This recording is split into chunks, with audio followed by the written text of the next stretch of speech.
ভাই এতক্ষণ ধরে কি দেখতাছেন? নমিনেশন ফর্মটা ফিল আপ করেন। আরে বুঝতাছি না এটা কি ভাষায় লিখছে। মনের বলে কি অন্য কোন দেশের নমিনেশন পেপারই দিয়ে দিল নাকি আমারে? আরে মূর্খ, এটা ইংলিশ লেখা। আর আপনি ইংলিশ লেখা বুঝবেন কেমনে? আপনি তো জীবন স্কুলের বারান্দায় পাই রাখেন নাই। উমর ভাই এখানে মূলত আমাদের বুঝাইতে চাইতেছে আমাদের দেশে অনেক নেতা আছে যারা কিনা প্রাইমারিটা ঠিক মতো পাস করতে পারে না। প্রাইমারি পাস করে তো দূরের কথা, ঠিক মতো নিজের নামটাও লিখতে পারে না, কিন্তু দেখা যায় যে কিছুদিন পরে তারা এমপি হয়ে যাইতেছে, মানে ক্ষমতার জোরে তারা নির্বাচন করে এমপি হয়ে যায়। এই দিকটাই মূলত উমর ভাই ভিডিওতে তুলে ধরছে। একটা সর দিব কান পাতিলা কিডনি ড্যামেজ হয়ে দেবো গা। তোর বাপের আমলে একটু পাস আমি এখনকার বিসিএস ক্যাডারের সমান। পেপারটা একটু দূর থেকে ধরছিলাম তাই ইংলিশ লেখাটা বুঝতে পারি নাই। এই দেখ এখন কেমনে চলছিল ইংলিশ রিডিং করি আমি। NOMINATION animation. নেতারা কিছু পারুক আর না পারুক, তারা চাপাবাজি খুব ভালো করেই করতে পারে। অনেক সময় দেখবা যে তারা নির্বাচনের সময় এত বড় বড় চাপা মারে সেইগুলো আর বলার মতো না। আরে ভাই এটা অ্যানিমেশন না, এটা নমিনেশন। ওই একই। এই জায়গায় নাম ইংলিশে লিখতে কইছে, ইংলিশের বদলে নাম বাংলায় লিখলে হইব না? না ভাই ইংলিশে লিখতে হইব। আপনার শিক্ষাগত যোগ্যতাটা ওনাকে দেখাইতে হইব। কিন্তু আমার নাম আনোয়ারের ইংলিশ বানান তো আমি পারি না রে। মানে ভাই কি একটা অবস্থা, যে নেতা নিজের নামটা ঠিক মতো লিখতে পারে না সে করবে আবার নির্বাচন। ভাই আমি পারি, লেখেন JANOAR। JANOAR কথাটা কেমন জানি আনোয়ারের বদলে জানোয়ার জানোয়ার শোনা যাইতেছে না? ভাই আপনি কি আনোয়ার নাম ইংলিশে বানান পারেন? না তাইলে এটাই। মানে ভাই যেমন নেতা তেমন তার পোলাপাইন, তারা আনোয়ার নামটাকে পুরো জানোয়ার বানিয়ে দিছে। যা যে নমিনেশনটা জমা দিয়ে। আর ভাই আপনি কিন্তু এখন এমপি ইলেকশন করতেছেন, এই সুরের মতো গেটআপ কিন্তু আর চলবো না। তাইলে গেটআপ নিতে হইব একদম নেতাগো মতো।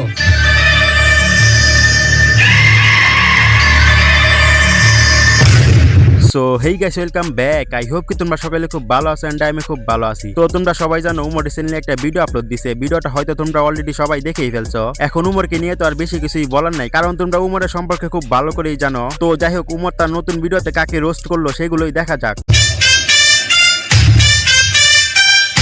উমর বাইকে দেখে চিনাই যাইতেছে না।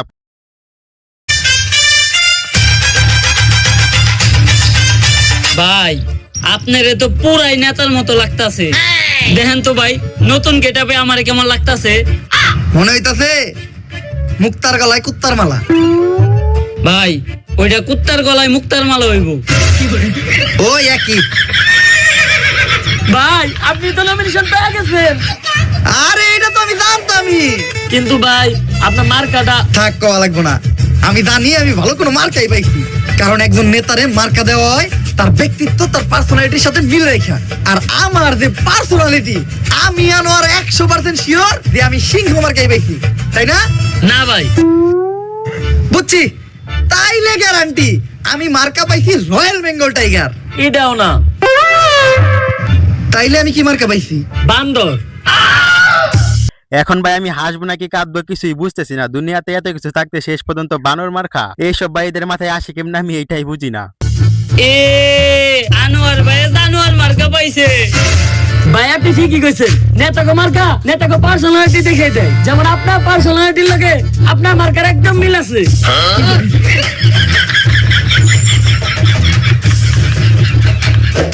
ডিলার। এই কে ডিলার? লিডার। আচ্ছা লিডার, নমিনেশন তো পাইলেন, কিন্তু নির্বাচন করতে তো অনেক টাকা পয়সা লাগবে, এডি পাইবেন কই? আরে নির্বাচন করতে টাকা পয়সা তাগই লাগে, জাগরে জনগণ চিনে না, জাগরে জনগণ ভালোবাসে না। আমার জনগণের ভিতরে একটা জনপ্রিয়তা আছে, আমার জনগণ ভালোবাসে। আমার টাকা পয়সা ভাঙতে হইব না। খারাপ প্রমাণ দিতাছি।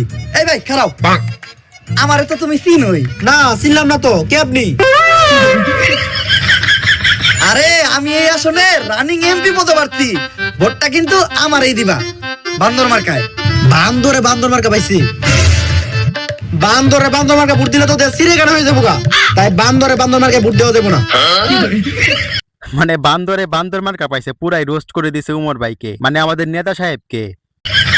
যা বুঝলাম টিয়াই খরচ করতে হইব, কিন্তু আমি এত টিয়া পামু কই? ভাই আহেন চান্দা তুলি।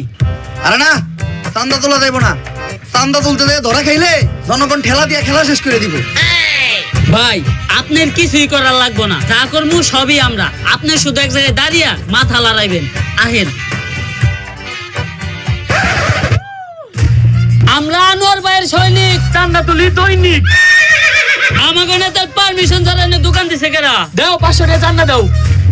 হ্যাঁ, আমি ইন্সপেক্টর সান্ডা, যারা তোলে চান্দা তাকে পিছন দিয়ে বইরে দেয় গরম আন্ডা। ইনফরমেশন আছিল ওই এলাকায় কেরা জানি চান্দা তোলে, আজকে পাইছি তো গো।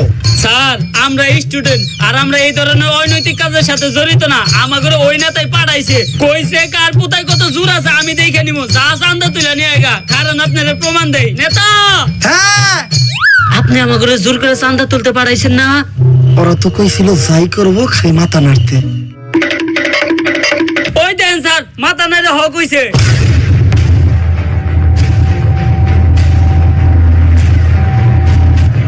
তরে দেখাইতেছি কার পোতায় কত জোর। ও বাবা গো, ও বাবা, ও নানি, কি করছি? ও স্যার, আমি কি করছি? ও স্যার, মেরে না, মুক্তি করে। ও স্যার, মুক্তি করে, বাইরে না, স্যার।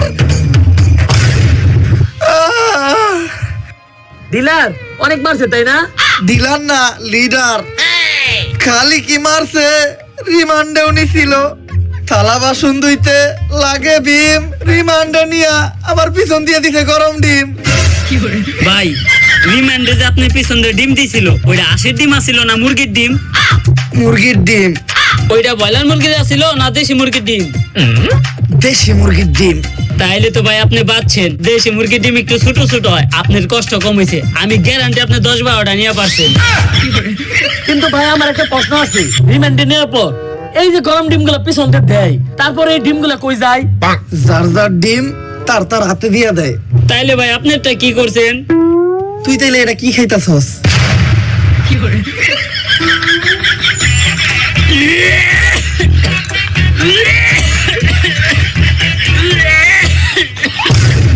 উমর মানে বিনোদন। সো যাই হোক, আজকের ভিডিওটা এই পর্যন্তই। দেখা হবে নতুন কোনো ভিডিওতে, ততক্ষণ পর্যন্ত টাটা, আল্লাহ হাফেজ।